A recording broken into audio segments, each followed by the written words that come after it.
여러분 안녕하십니까, 진성호입니다. 김진욱 공수처장이 또 놀랄만한 발언을 했습니다. 오늘 공수처는 1차 인사위원회를 열었습니다. 그리고 인사위원회를 끝난 뒤 김진욱 공수처장은 이 검사를 뽑는 기준을 설명했습니다. 그런데 검사를 뽑는 기준이 뭔지 아십니까? 검사 임용 최우선 조건, 최우선 기준은 정치적 중립성이라고 말했습니다. 민변 등 정치적 색채가 강한 그런 모임에서 활동한 사람들은 불이익을 받게 될 것으로 보입니다.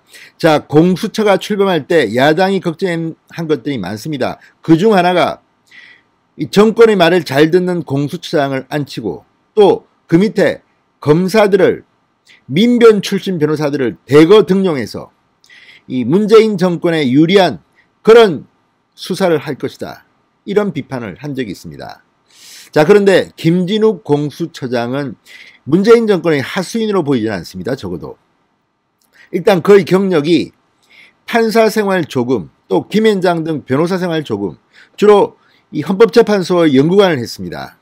그런데 이 김진욱 공수처장은 명예를 대단히 중요하게 생각하는 사람 같습니다.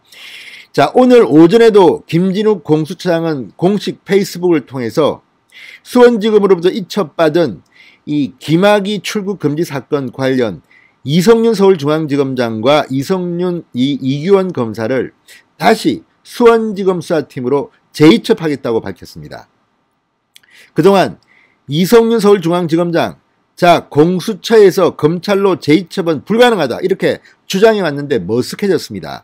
자, 이성윤 서울중앙지검장은 자기가 이 검찰 수사를 받으면서 세 차례나 소환 요구에 불응해 왔습니다. 세 번째 소환 시기는 아직 알려지지 않았지만 어쨌든 부정적인 것으로 전해졌습니다. 그래서 서울중앙지검의 출장조사 이런 것들이 나왔는데 이걸 받지 않기 위해서 공수처로 이첩됐을 때 이성윤 중앙지검장은 속으로 쾌재를 불렀을지도 모릅니다.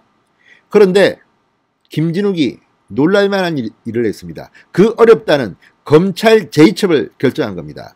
이제 이성윤 서울중앙지검장 세 번째 소환 통보에도 불응하면 체포당할 수도 있습니다. 자, 어쨌든 이렇게 김진욱 공수장은 계속 놀라게 하고 있습니다. 문재인 정권 사람들은 아, 사람을 잘못 뽑았네, 저렇게 말을 안 들어, 이렇게 생각할지도 모르겠습니다.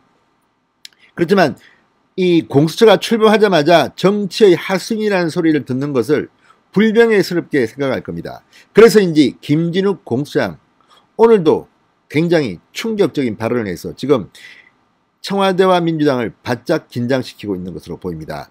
진성호의 직설 시작합니다. 방송에 앞서 아직 진성호 방송의 구독자가 아니신 분들은 붉은색 구독 버튼 눌러주십시오. 더 좋은 방송으로 보답하겠습니다.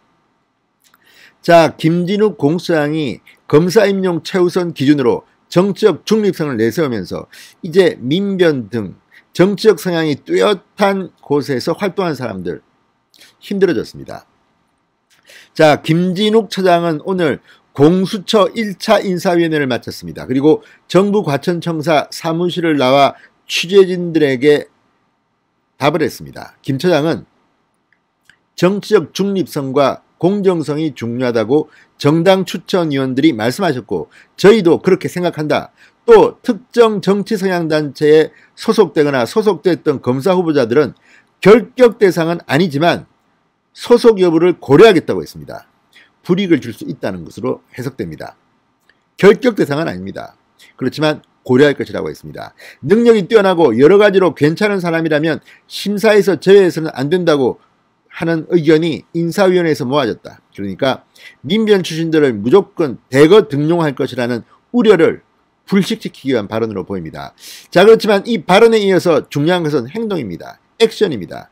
자, 이제 공수처는 검사들을 충원하고 수사관들을 충원하고 4월 초부터 본격적인 활동에 들어갈 것으로 보입니다. 그렇지만 지금까지 김진욱 공수처장이 보여온 태도를 보면 문재인 정권이 몸싸움을 하면서 패스트트랙에 올라타게 해서 통과시켰던 이 공수처법, 초대 공수처장 김진욱 때문에 마음대로 되지는 않을지도 모르겠다는 생각을 하게 됩니다. 물론 아직까지 안심하기는 이릅니다. 저는 개인적으로 공수처라는 조직 자체가 있어서는 안 된다는 생각을 합니다.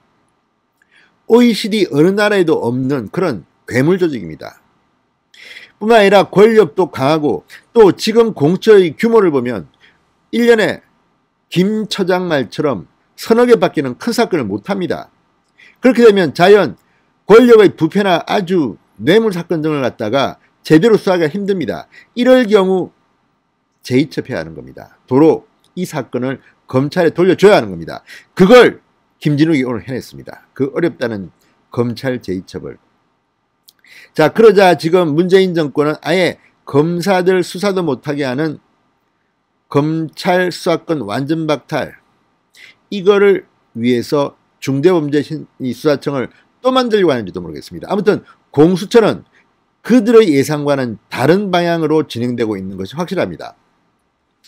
자, 그동안 야권과 법조계 등에서는 공수처가 민변 출신 변호사들을 대거 뽑는 것이 아니냐는 비판을 해왔습니다. 하지만 김진욱 차장이 오늘 1차 인사위원회를 끝내자마자 민변 등 출신인 것을 고려한다는 것은 정치색이 드러나지 않는 후보자를 우선적으로 뽑겠다, 이렇게 방향을 밝힘으로써 청와대와 민주당을 긴장시키고 있습니다.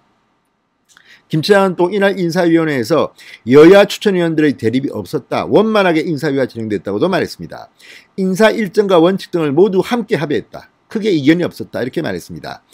자, 지금 이 인사위원회는 문재인 대통령 뭐 이런 쪽에서 추천했나요? 아무튼 그렇지만 여기에는 그런 사람도 있다고 합니다. 과거 노무현 대통령 시절 검사와의 대화에서 이쯤 되면 막 가자는 거죠, 뭐 이렇게 노무현 대통령이 말하게 만든 그 발언을 했던 검사도 이 인사위원회에 야당 추천으로 들어가 있습니다. 아무튼 지금 분위기는 공수처가 그렇게 권력의 허수아비로 흐를 것 같지는 않다는 그런 생각이 듭니다. 자, 공수처 검사 최종 선발 4월 초 마무리될 전망입니다. 김진욱 처장에 따르면 오는 17일부터 일주일 동안 수사처 평검사 면접을 진행합니다. 이후 이달 26일 2차 인사위원회를 열어서 수사처 검사 후보를 선정합니다. 공수처 부장검사 후보자는 3월 30일과 31일 면접을 진행하고 내달 2일 3차 인사위원회를 열어서 부장검사 후보자를 선정합니다.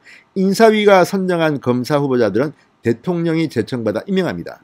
이거는 뭐 행정적인 절차입니다. 어쨌든 4월 초가 돼야 공처는 이제 본격적인 활동이 가능할 것으로 보입니다.